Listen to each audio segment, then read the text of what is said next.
Good morning everyone, my name is Michelle. I hope you're doing well, and as you can see I'm inside today in the comfort of my own home, and this morning I've got a couple of stories for you where there are new developments. So we're going to be talking about Kylen Crystal and Sherri Papini. What a strange one. What a strange one. So we'll start with Kylen and Crystal. Kylen Schulte and Crystal Turner were murdered on the 14th of August 2021 in Moab, Utah. As soon as I start recording, the dogs decide to have a fit. It was the time 2 days after Brian Laundrie and Gabby Petito had been stopped on a road in Moab by the police. What are you doing?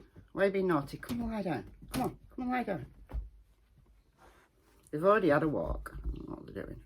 Controversy raged for weeks whether it was Brian Laundrie who was the creepy guy that Kylen had talked about in a text message shortly before her murder. They said there was a creepy guy at their campsite and they were going to move spots because of him. Then, when Kylen and Crystal didn't show up for work, who were usually reliable, people started to worry. And shortly thereafter, the bodies of Kylen and Crystal were discovered in a remote location in their campsite area of Moab, Utah. The killer is still at large. There is a killer prowling those campsites.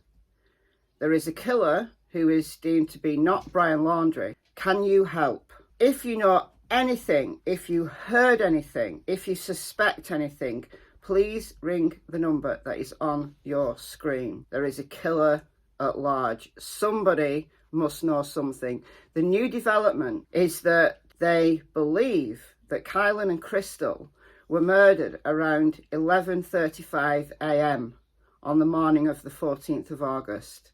Not in the middle of the night, not a creepy guy just finding them and murdering them in the middle of the night. This was almost noon. This was the middle of the day. This is a campsite, remote, but people heard screams and gunshots. Did you hear anything? Did you see anything? Just that one clue might be the thing that solves this case. The second story today, I haven't heard of this until yesterday. Someone in my comment section said, have you heard of the Sherri Papini story? And I said, no, it doesn't ring any bells. So I went and did an investigation. I'm going to do a deep dive on this one. This one is fascinating.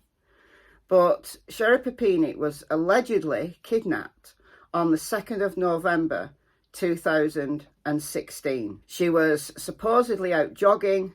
Her headphones were found. It looked like they'd been ripped off her head. There was hair stuck in the headphones, and there was a massive police search to find her. Her husband Keith appealed for information. A reward of $50,000 was offered by a GoFundMe. The police believed that this was an abduction. And then 22 days later, in the early morning hours of Thanksgiving Day, Sherri Papini was spotted running up and down in a parking lot about 150 miles away from her home in Redding, California. She had ties on her wrists, she had a chain around her waist, she had a broken nose, she had loads of injuries, she had a brand mark on her right shoulder, and she alleges that she was kidnapped by two Hispanic women. She couldn't give a detailed description because they wore masks all the time. Remember, this is 2016, this is way before the pandemic, but they were trying to shield their identity. But why she was kidnapped and held for 22 days, beaten, chained up, and then released, literally thrown out of a van, no one knows. The police said there was no motive for this. Lots of commentators on the internet speculated that she'd made all of this up. And indeed, Sherri Papini has now been arrested. She's been arrested for fraud, which is a really serious crime. in the state of California. It's alleged that she took $30,000 from a victims compensation fund for therapy and the ambulance ride to hospital and the treatment that she's received since. She's been very reclusive, and yesterday she was bonded out, and she ran away from reporters. It's alleged that all of this was an elaborate hoax. The ex-boyfriend, who lives many hundred miles away from where Sherri lived and where Sherri disappeared from, he's now a witness, and he says she was there. Her clothing at the time was DNA swabbed, and DNA from a male and a female was on that clothing. Not two strange women, but the ex-boyfriend is going to be the key witness in this investigation. How odd. There's so much more to this story that I want to tell. So I'm going to do more of a deep dive into this case when I learn more.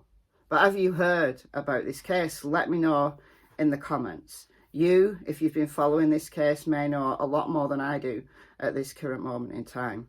But I'm fascinated by it. So I'm going to leave it there for today. I've been Michelle. I hope you're well, and I'll see you in the next video. Bye, guys.